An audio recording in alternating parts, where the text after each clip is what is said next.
Hello everybody, so this is a part of the book The Iron Man by Ted Hughes.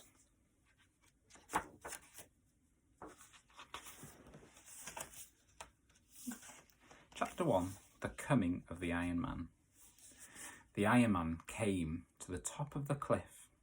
How far had he walked? Nobody knows. Where had he come from? Nobody knows. How was he made? Nobody knows. Taller than a house, the Iron Man stood at the top of the cliff, on the very brink in the darkness. The wind sang through his iron fingers, his great iron head shaped like a dustbin, but as big as a bedroom, slowly turned to the right, slowly turned to the left. His iron ears turned, this way, that way. He was hearing the sea. His eyes, like lead headlamps, glowed white, then red, then infrared, searching the sea. Never before had the Iron Man seen the sea. He swayed in the strong wind that pressed against his back.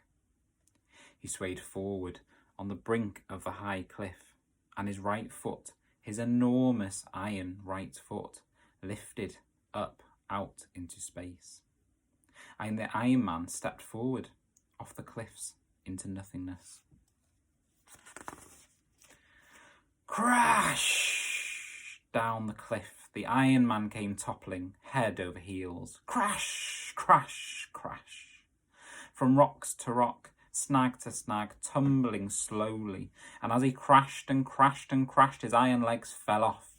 His iron arms broke off, and the hands broke off the arms. His great iron ears fell off, and his eyes fell out. His great iron head fell off. All the separate pieces tumbled, scattered, crashing, bumping, clanging, down onto the rocky beach far below. A few rocks tumbled with him, then silence. Only the sound of the sea, chewing away at the edge of the rocky beach, where the bits and pieces of the Iron Man lay scattered far and wide, silent and unmoving.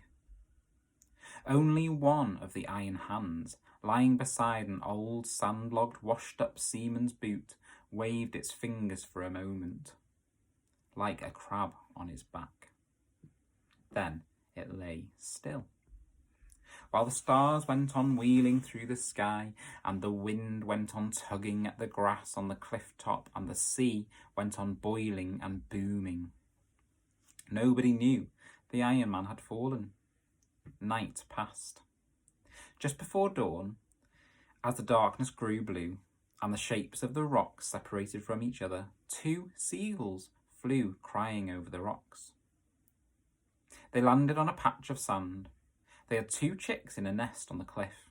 Now they were searching for food. One of the seagulls flew up. Arr! He had seen something. He glided low over the sharp rocks. He landed and picked something up, something shiny, round and hard. It was one of the Iron Man's eyes. He brought it back to his mate. They both looked at this strange thing, and the eye looked at them. It rolled from side to side, looking first at one gull, then at the other. The gulls, peering at it, thought it was a strange kind of clam, peeping at them from its shell. Then the other gull flew up, wheeled around and landed and picked something up, some awkward heavy thing. The gull flew low and slowly, dragging the heavy thing. Finally, the gull dropped it beside the eye. This new thing had 5 legs. It moved. The gulls thought it was a strange kind of crab. They thought they had found a strange crab and a strange clam. They did not know they had found the Iron Man's eye and the Iron Man's right hand. But as soon as the eye and the hand got together, the eye looked at the hand. Its light glowed blue. The hand stood up on 3 fingers and a thumb, and craned its forefinger like a long nose. It felt around. It touched the eye. Gleefully, it picked up the eye and tucked it under its middle finger. The eye peered out between the forefinger and thumb. Now the hand could see. It looked around, then it darted and jabbed one of the gulls with its stiffly held finger. then darted at the other and jabbed him. The two gulls flew up into the wind with a frightened cry. Slowly then, the hand crept over the stones, searching.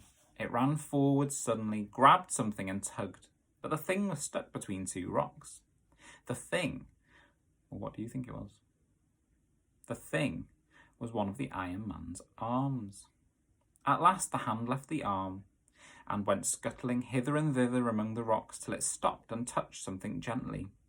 This thing was the other hand. This new hand stood up and hooked its finger round the little finger of the hand with the eye, and let itself be led. Now the two hands, the seeing one leading the blind one, walking on their fingertips, went back together to the arm, and together they tugged it free. The hand with the eye fastened itself onto the wrist of the arm. The arm stood up and walked on its hand. The other hand clung on behind as before, and this strange trio went searching. An eye. There it was, blinking at them speechlessly behind a black and white pebble. The seeing hand fitted the eye to the blind hand, and now both hands could see. They went running among the rocks. Soon they found a leg. They jumped on top of the leg, and the leg went hopping over the rocks with the arm swinging from the hand that clung to the top of the leg. The other hand clung on top of that hand. The two hands, with their eyes, guided the leg, twisting it this way and that, as a rider guides a horse. Soon they found another leg and the other arm. Now each hand with an eye under its palm and an arm dangling from its wrist rode on a leg separately about the beach. Hop, hop, hop they went, peering among the rocks. One found an ear, and the same moment the other found the giant torso.